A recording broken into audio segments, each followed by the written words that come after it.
നമ്മൾ കൊന്നതിന് ഒരു തെളിവുമില്ല. ആരും തെളിവ് പറയില്ല.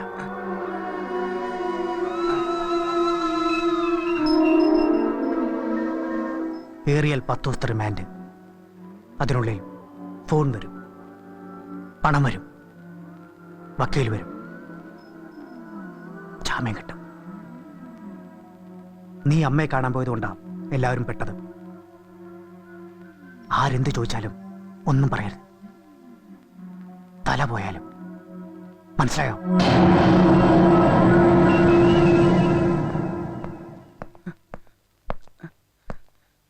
സത്യം പറയടാ.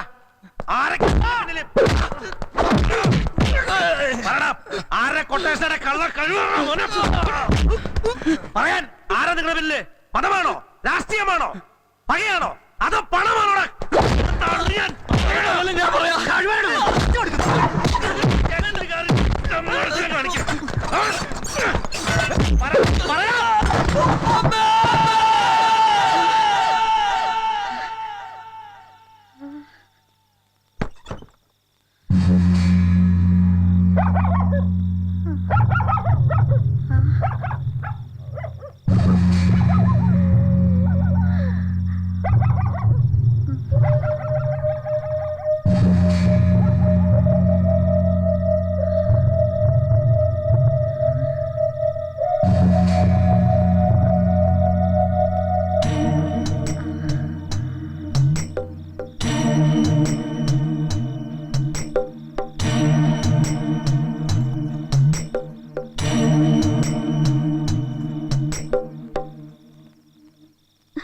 അമ്മേ, എന്താ ഇത്? എന്താ ഇവിടെ ഇരിക്കണേ? തിരികെട്ടല്ലോ. അമ്മ എഴുന്നേറ്റേ വാ. കുട്ടൻ വിളിച്ചതുപോലെ തോന്നി. അവനെ തല്ലിക്കാണോ പോലീസുകാര്? ഏയ് ഇല്ല, ദേവി കാത്തോളും. അമ്മേ,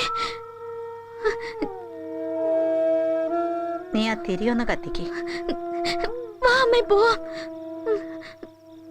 ഈ പ്രശ്നത്തിൽ ഇപ്പൊ ഞാൻ എന്ത് ചെയ്യാനാ? അല്ലെങ്കിൽ തന്നെ എന്നെ പോലെ ആൾക്ക് ഇടപെടാൻ പറ്റിയ പ്രശ്നമാണോ ഇത്? എന്നോട് ഇത്തിരി ദയവ് കാണിക്കണം. ഒന്ന് വിളിച്ച് സ്റ്റേഷനിൽ പറഞ്ഞാ മതി. എന്തോ എന്തു പറയാൻ?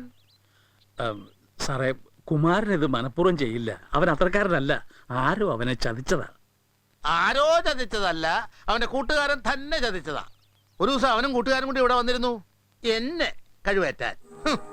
കോടതി റിമാൻഡ് ചെയ്യും, അനുഭവിച്ചോട്ടെ. ഭർത്താവില്ലാത്ത ഇവർക്ക് ആകെ ഒരു തുണയായിട്ടുള്ളത് അവനാ കുമാരൻ. അവൻ എന്തെങ്കിലും പറ്റിയ... എടോ മുത്തപ്പ, എനിക്ക് ഇതിൽ കൂടുതലൊന്നും ചെയ്യാൻ പറ്റില്ല. എന്റെ വാർഡിൽപ്പെട്ട താമസക്കാരല്ലോ ഇവര്. ഞാന് ഇവിടെ തിരക്കില. കമ്പനിയുടെ പണി, റോഡിന്റെ നിർമ്മാണം, അങ്ങനെ പഞ്ചായത്തിന്റെ 100 കൂട്ടം പ്രശ്നങ്ങളായിട്ട് ഞാൻ തിരക്കിലാണ്. നിങ്ങൾ ഈ കാര്യം പറഞ്ഞ രാവിലെ തന്നെ എന്നെ വെറുതെ ബുദ്ധിമുട്ടിക്കരുത്. ഒരു ഛേദമില്ലാത്ത ഉപകാരമല്ലേ? സാറിന് പുണ്യം കിട്ടും. പിന്നെ വാടക ഗുണ്ടകളെയും കൊലയാളികളെയും സംരക്ഷിക്കലാണല്ലോ എന്റെ പണി. അയ്യോ സാർ, അങ്ങനെ പറയരുത്. എനിക്ക് അതിനുള്ള ഒഴിവില്ല, ഇറങ്ങിപ്പോ.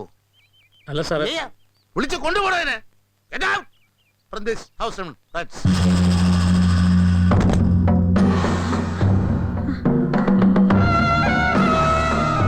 മുത്തപ്പ, ഇനി എങ്ങോട്ടാ പോവാ മുത്തപ്പ? ഇനി എന്താ ചെയ്യാ?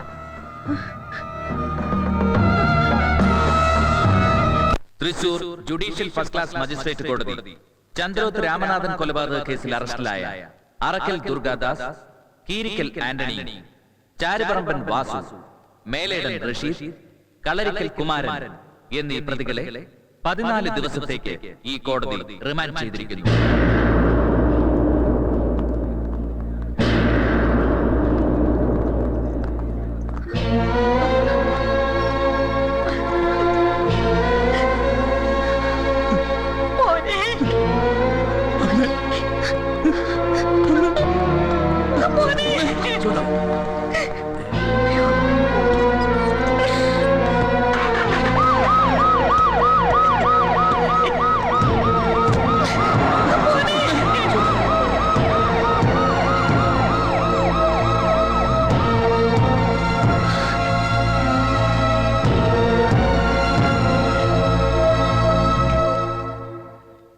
സത്യത്തിൽ ഞാനത് കേട്ടപ്പോൾ ഞെട്ടിപ്പോയി. ആരെങ്കിലും ചതിച്ചതാവും. അമ്മയുടെ സ്ഥിതി വളരെ മോശ. രാത്രി ഉറക്കം തീരെയില്ല. എപ്പോഴും ആദ്യ. ഇനിയിപ്പോ ജാമ്യം എടുത്താലും കേസ് നടത്താനായി കാശ് വേണം. അമ്മയുടെ കയ്യിൽ എന്തെങ്കിലും കാണും. ഇതിനെല്ലാം പുറമെ ഇപ്പൊ പേടിയാ. രാവും പകലും പേടിയാ. ദാ, തൽക്കാലം ഇത് വെക്കേ.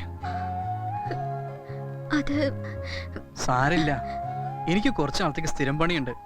അതുകൊണ്ട് വലിയ സാമ്പത്തിക പ്രശ്നമൊന്നും ഉണ്ടാവില്ല. ഇതുകൊണ്ടൊന്നും ആവില്ല എന്ന് എനിക്കറിയാം. നാളെ മുടിയാട്ടമുണ്ട് കടലാശ്ശേരിയില്. അതിൽ നിന്ന് എന്തെങ്കിലും കിട്ടും. വത്സല നടന്നു. സന്ധ്യയായി.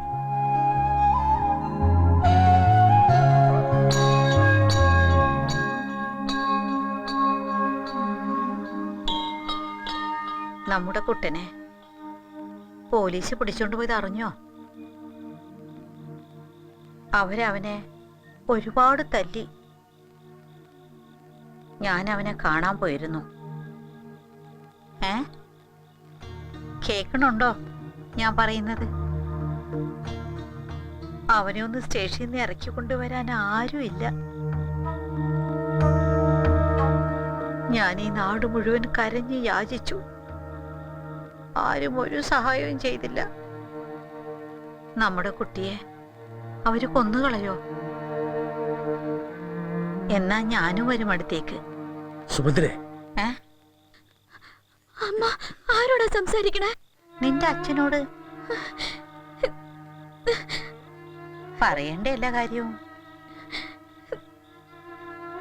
അച്ഛനോടല്ലാതെ പിന്നെ ഞാൻ ആരോടാ പറയാ? അമ്മേ, അമ്മയ്ക്ക് എന്താ പറ്റിയത്?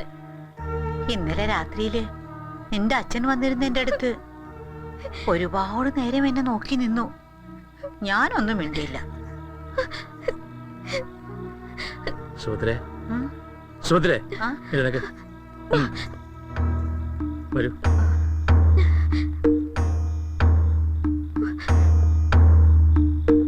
അച്ഛൻ വിഷമിച്ചിട്ടുണ്ടാവോ വത്സലേ? സുഭദ്രേ, വരൂ. നമ്മുടെ വിഷമങ്ങൾ പറയേണ്ടത് മരിച്ചുപോയവരോടല്ല, ദേവിയോടാണ്.